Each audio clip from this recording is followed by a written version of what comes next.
Some Indian user who had links with unfriendly foreign country that was, I think, flagged. We have saved close to hundreds of crores by detecting such transactions. The initial idea was NFC phones are coming out. Delivery boy will carry an NFC phone. The user will have an NFC phone and they tap and pay. So we went talking to 200, 300 odd restaurants. We pitched the product. People said things like, you guys are a breath of fresh air. And first 4 years, we were only 5 people. Hiring is kind of like leverage. You make the right hires, your work becomes much easier. I think it's a good time to take the plunge.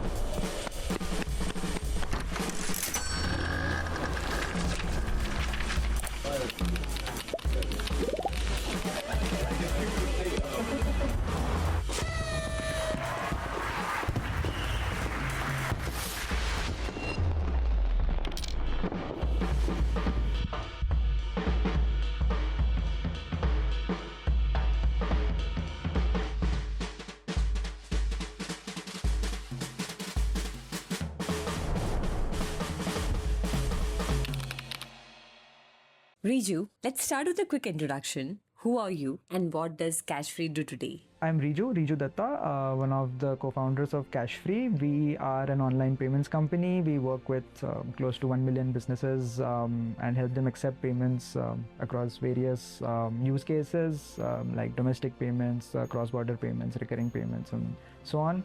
We've been around for 10 years now. We processed almost $80 billion in payment volume annually. And I've done a lot of the functions in my 10 years with Cashfree, I think, that I can think of. And in my free time, I like to spend time cooking and playing football. Take us back to the very beginning. What was the original idea behind Cashfree and how did you and Akash decide to start the company? Akash and I, we were discussing a bunch of ideas. I think logistics was a space we briefly discussed because I was also exploring that and he had a family background there. But as I said, right, I think online payments, a lot of cash on delivery orders were happening. We were familiar being in e-commerce companies to a certain extent. We ourselves faced the issues of, finding exact change at the point of delivery, since cash on delivery was 70-80% back then. And that time, there were a few new things that we saw were coming out in payments. In hindsight, too early for our times. I mean, the initial idea was NFC phones are coming out. So delivery boy will carry an NFC phone. User will have an NFC phone and they tap and pay, right? That's the premise on which we left our jobs and started the company. I would say ahead of its times even today, 10 years down the line. So I think that's how we started. And then we kind of meandered a lot and figured out our way, learned a lot of things around payments. That was the initial hypothesis. And then we have figured out things along the way. I think it's been a long time now. Yeah. Before arriving at online payment processing, you experimented with the cash on delivery payments product for restaurants. What happened with that first version and how did it lead you to the checkout product? Yeah, I think I think the cash on delivery version of Cashfree is that's why we are called Cashfree, right? That is, I think, the first one. I think the problem was, so we went talking to 200, 300 odd restaurants all around Bangalore, and we pitched the product, right? And some of them really liked it, right? People said things like, you guys are a breath of fresh air, and one of the restaurants is still around. But I think the problem was scaling, right? It was too ops heavy, and scaling, and payments is low margin, high volume kind of a business. So the amount of payments you were able to get out of that product, like an offline POS kind of a solution, that was not enough, I think, volume that we could, spin into a scalable business. I mean, it would probably have been very ops heavy, very capital intensive, and still, I think, may not be that easy to make money. So I think that was the earlier version. And then as we talked to a lot of restaurants, other kinds of businesses, I think, they also had websites back then, right? That time, even though we have Swiggy, Zomato today, 15, early 16, I think people still had their own websites and used to place orders from them. And then they said, why don't you process payments on our websites? And that's how we got into, website payment processing on a website, apps and whatever all form factors were there. We kind of quickly built online checkout page and we focused we could not build the entire stack on day one. Payments is very complex. From zero to a mature product will take anywhere from 5 to 6 years. But we built the things that were important, right? I think onboarding was fast, onboarding was easy. We tried to get international payments. Some businesses needed at that point of time. Settlements needed to be very fast, right? So we made sure that you would sit at 8, 9 in the morning and make sure that funds reach the businesses reliably on time. So those were some of the things, basics we focused on, and payments that worked, and all payment methods are available. So that was the initial things that we had, like bare bones, and gradually then we talked to banks and the product matured pretty rapidly soon after. 2 years in, you applied to Y Combinator a month after the deadline, in fact. What pushed you to apply, and what did YC actually change for Cashfree? I think it'd been around 2 years in when we applied for YC. And we hadn't really planned it, I think so, and we were looking to raise money. I think it had been 2 years. We were barely profitable, you could say. Like we drew 20,000 salaries, 3 or 4 of us, and 1 lakh was the revenue. So we were just above the surface, that kind of a thing. But yeah, we needed some funding, is what we felt. Yeah, I think once we went to the page, we realized that the last date had gotten over because we'd not planned it, any of that. But we still went and applied. I think it was almost 1 month after the deadline, we got a call. So yeah, the motivation was to get funded. We were seeking money from whichever source was possible, and it helped us. I think, if you're a B2B company, I think you need, and especially when dealing with money, you need some form of trust as a factor. I think that is one limiting factor when you're doing a fintech startup, right? Do people trust you with their money? So adding that YC, like getting into YC, I think that did help us with that trust factor. It made people sit up and take notice. These guys must be doing something. It created a lot of interest. We got the funding that we needed, right? That was good, and we got a lot of exposure as founders. Like, it's like a startup Olympics, right? You kind of go. These are probably the best founders or very capable founders, around. So we had a chance to interact with them, and we kind of felt that these people are like us only, so maybe we belong also. So that kind of that was probably the YC experience. And we also executed or worked at a great pace during YC, which we tried to kind of replicate. But I think YC, we worked a lot. I think we got a lot of things done during YC. That's how they push you, right? They make you set weekly goals and very aggressive goals, and then you have to kind of work on them. So that's how we worked, and yeah, so the good speed of execution was another takeaway, I think, from YC. You were profitable from 2018 for a few years, which is rare for a payments company, especially that early. How did you get there? Yeah, I think by I would say keeping costs low more than anything, right? I think we kept our team and we didn't hire a lot, for a long time.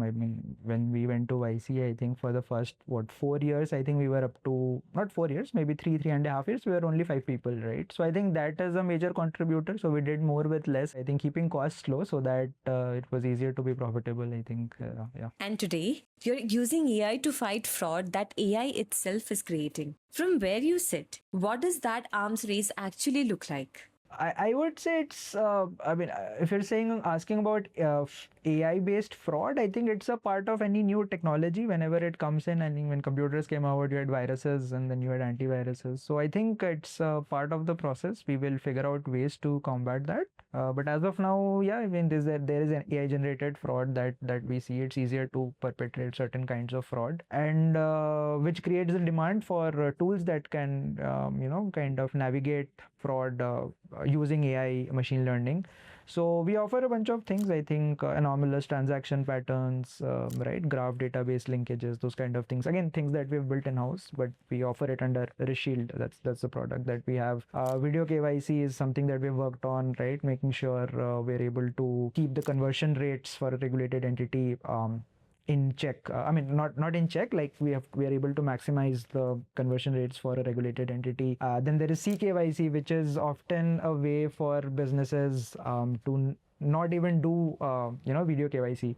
Technically that's not the correct statement, but yeah, there are certain flows which use CKYC wherein the business can not even do video KYC, which is one of the bigger drop-offs in the onboarding phase, which is a problem. So yeah, a lot of these have elements of like mules and all, I think, where you have to use AI-based techniques to prevent the fraud, right? And that's a part of the current status quo. Especially on anomalous transactions, I think that's a big thing, right? Not just for ourselves, ourselves. I think so.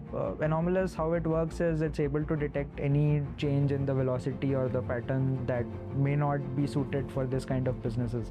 And within banks, you hear about things like Mule Hunter, which also works on the same, I would say, funda.